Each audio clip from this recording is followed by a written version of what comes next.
नमस्कार दोस्तों, स्वागत है आप सभी का सुपर आयस पर। इंडिया और यूरोपियन यूनियन के बीच में अभी एफटीए की नेगोशिएशंस चल ही रही थी कि यूरोपियन यूनियन के द्वारा एक नया set of non tariff barriers पेश किया गया है जो कि डायरेक्टली इंडिया के आयरन एंड स्टील एक्सपोर्ट्स को नेगेटिवली अफेक्ट करेगा। इनफैक्ट केवल आयरन एंड स्टील को ही नहीं बल्कि इंडिया के जो अधिकतर लेबर इंटेंसिव सेक्टर्स हैं, जो कि एक्सपोर्ट ओरिएंटेड सेक्टर्स हैं, उनके ऊपर भी इस नॉन टैरिफ बैरियर का हमें नेगेटिव इंपैक्ट देखने को मिलने वाला है। आप लोग यहां पे देख सकते हैं, आज से कुछ ही दिन पहले की बात है, European Union finalises plans for a carbon border tax. और इनफैक्ट इंडिया इस पर्टिकुलर प्लान को पिछले लगभग 1.5 साल से अपोज करता आया है।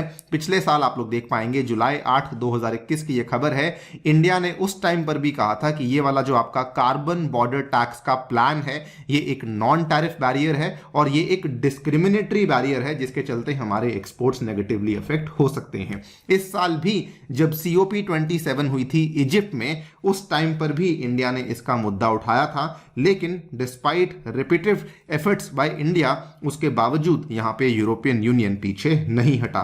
इनफैक्ट अब यह कहा जा रहा है और ये वाली खबर आज आपके सामने आज ही सामने आई है कि JSW के द्वारा यह कहा गया है कि यूरोप के द्वारा जो लगाया गया कार्बन टैरिफ है it will directly hurt Asia firms. बल्कि इन्होंने तो यहां पर यह कहा है कि इसका इंपैक्ट जो है वो केवल इंडिया पर ही नहीं बल्कि चाइना और दूसरे जो स्टील के प्रोड्यूसर्स हैं उनके ऊपर भी हमें इसका नेगेटिव इंपैक्ट देखने को मिलने वाला है। बात करेंगे पूरी स्टोरी के बारे में, बात करेंगे इस पूरे कार्बन बॉर्डर टैक्स के बारे में, किस तरीके से ये इंडिया को इंपैक्ट करेगा एंड क्यों इंडिया इसका विरोध कर रहा है उसको भी समझा जाएगा। आइए शुरू करते हैं दोस्तों मेरे साथ। मेरा नाम है अनिरुद्ध। यदि आप लोग इस लेक्चर की PDF को डाउनलोड करना चाहते हैं तो यहां पर दिए गए टेलीग्राम चैनल के माध्यम से ऐसा कर सकते हैं।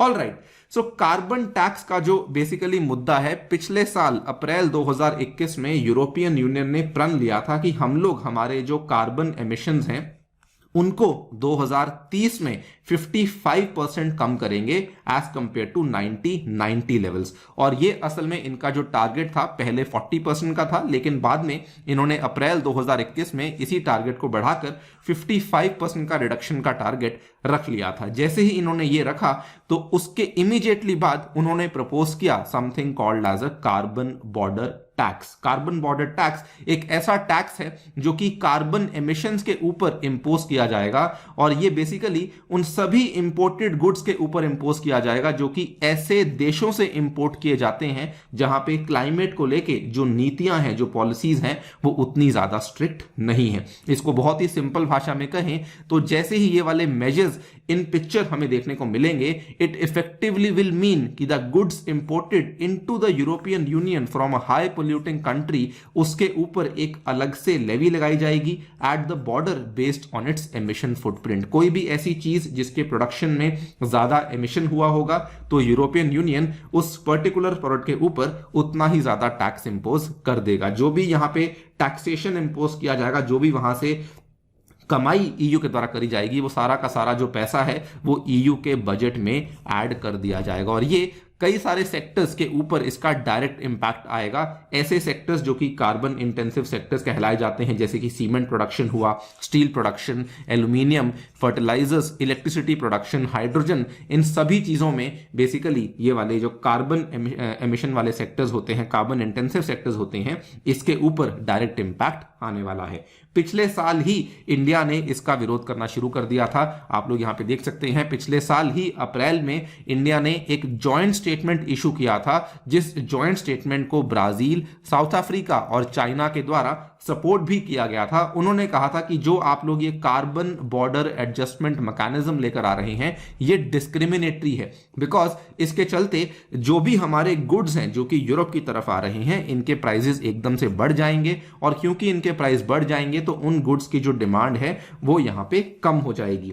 बल्कि India even went on to say कि जो आपका प्रस्ताव है ये कार्बन बॉर्डर टैक्स का it also goes against the UN principle of common but differentiated responsibilities and respective capabilities. ऐसा इसलिए बिकॉज सीबीडीआर के सिद्धांत के तहत ये माना जाता है कि जो विकसित देश हैं वो विकासशील देशों को वित्तीय रूप से सहयोग देंगे, फाइनेंशियली उनको सपोर्ट करेंगे, specially in the case of trade वो लोग उनको यहां पे सपोर्ट करने वाले हैं। लेकिन आपके द्वारा जो लिए गए कदम है ये डेफिनेटली उस चीज के खिलाफ जाते हैं। और इंडिया इस चीज को लेके पर्टिकुलरली काफी ज्यादा अपोज इसलिए भी कर रहा था बिकॉज हम लोग जो है यूरोपियन यूनियन के साथ बहुत ही भारी मात्रा में ट्रेड करते हैं।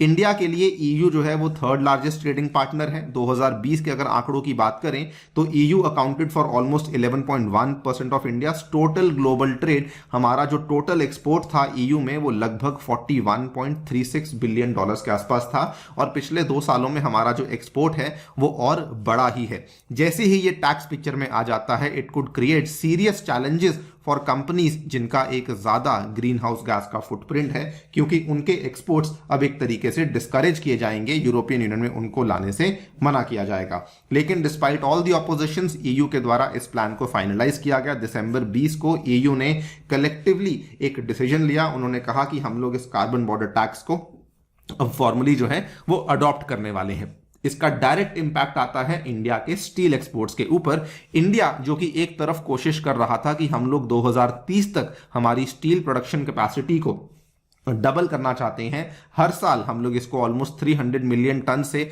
हम लोग इसको बढ़ाना चाहते हैं। लेकिन अब ये वाले जो हमारे यहाँ पे एम्बिशंस हैं ये काफी नेगेटिवली अफेक्ट होंगे बिकॉज इंडिया में जितने भी मेजर स्टील प्रोड्यूसर्स हैं which includes Tata steel, JSW, Jindal steel या और भी जो स्टील के प्रोड्यूसर्स हैं, they basically rely on polluting blast furnaces. और ये हमारी मजबूरी है बिकॉज इंडिया के पास उतनी स्क्रैप अवेलेबल नहीं है जिसके चलते वो क्लीनर इलेक्ट्रिक आर्क फर्नेसेस का इस्तेमाल कर सकें, जो कि जनरली यूरोप में या फिर यूएसए में इस्तेमाल करी जाती हैं। ना तो हमारे पास स्क्रैप की अवेलेबिलिटी है, ना ही हमारे पास इलेक्ट्रिक आर्क फर्नेसेस की उतनी अवेलेबिलिटी देखने को मिल जाती है। अब क्योंकि हम लोग मेनली ब्लास्ट फर्नेस का इस्तेमाल करते हैं तो उस केस में जो हमारे प्रोड्यूसर्स हैं या तो हमें बेटर क्वालिटी इनपुट्स चाहिए या फिर हमें बेटर प्रोसेसिंग टेक्नोलॉजी चाहिए, और या फिर अगर हमारे पास ये दोनों ही चीजें अवेलेबल नहीं है तो उस केस में हमें अल्टीमेटली ये कार्बन टैक्स को पे करना मजबूरी बन जाएगी, जिसके चलते हमारे जो स्टील एक्सपोर्ट्स हैं वो काफी ज्यादा नीचे आ जाएंगे।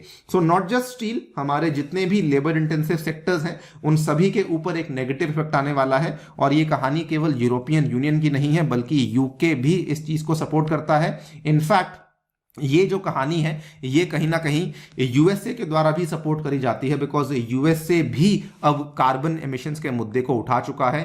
उन्होंने भी सेम चीज कही है कि हम लोग भी ऐसा चाहते हैं कि जो आपका स्टील का जितना भी आपका फाइनल प्रोडक्ट निकल रहा है we want that to be generated from scrap, लेकिन इंडिया के पास इतनी स्क्रैप अवेलेबल नहीं है। कमिंग बैक टू ईयू, तो ईयू के साथ ये बड़े सवाल रेज करता है बिकॉज इंडिया और यूरोपियन यूनियन की जो बातचीत थी वो 8 सालों के लंबे गैप के बाद शुरू हुई थी, लेकिन अब ईयू इस तरह की हरकतें कर रहा है and this obviously affects India EU FTA negotiations because अगर हम लोग इस चीज को अभी फाइनलाइज नहीं करते हैं, इसी साल में 2023 के पहले हाफ में इसको फाइनलाइज नहीं करते हैं, तो उसके बाद ये जो डिस्कशंस हैं ये और भी ज्यादा डिले हो जाएंगी बिकॉज इस साल के फर्स्ट हाफ के बाद इंडिया का जो पूरा फोकस है वो G20 सम्मेलन पे चला जाएगा। उसके बाद अगले साल जो पूरा फोकस है वो चला जाएगा हमारे राष्ट्रीय चुनावों पर, that is the national elections, हमारे लोकसभा चुनाव जो कि 2024 में होने वाले हैं। अगर हमने पहले 6 महीने में इस अग्रीमेंट को फाइनलाइज नहीं किया, कोई कॉमन बेस नहीं निकाला, तो उस केस में ये जो पूरा का पूरा एफटीए है ये फिर से डिले हो जाएगा। एंड ऑब्वियसली क्योंकि ये जो डेवलप्ड कंट्रीज हैं they are also facing recessionary outlooks. जब रिसेशन होता है तो जनरली ऐसी इकोनॉमीज जो होती हैं वो प्रोटेक्शनिस्ट टेंडेंसीज को फॉलो करती हैं, जिसमें कि वो हम अपनी कंट्री में इंपोर्ट को जनरली अलाउ नहीं करती हैं। तो अगर अगेन पहले 6-7 महीने में इसको लेकर कोई कॉमन ग्राउंड नहीं निकाला जाता है तो उस केस में पूरी की पूरी जो नेगोशिएशंस हैं वो यहां पे रुक सकती हैं। आप लोग की क्या राय है इस पूरी डेवलपमेंट को लेके, किस तरीके से इंडिया को अप्रोच करना चाहिए, डेफिनेटली बताइए हमें कमेंट सेक्शन में। जाने से पहले साथियों बताना चाहूंगा टेक्स्ट बुक आपके लिए लाया है सुपर कोचिंग, जिसमें कि आपको GS courses, CSAT courses, optional courses सब चीजें मिल रही हैं, वो भी मात्र 22,500 में अगर आप लोग मेरा कूपन कोड अनिरुद्ध यूज करते हैं। इसमें आपको मेरे द्वारा बनाया हुआ साइंस एंड टेक का कोर्स भी मिलेगा और बाकी टीचर्स के सभी लेक्चर्स भी अवेलेबल करवाए जाएंगे। Thank you so much. Much for listening, stay tuned and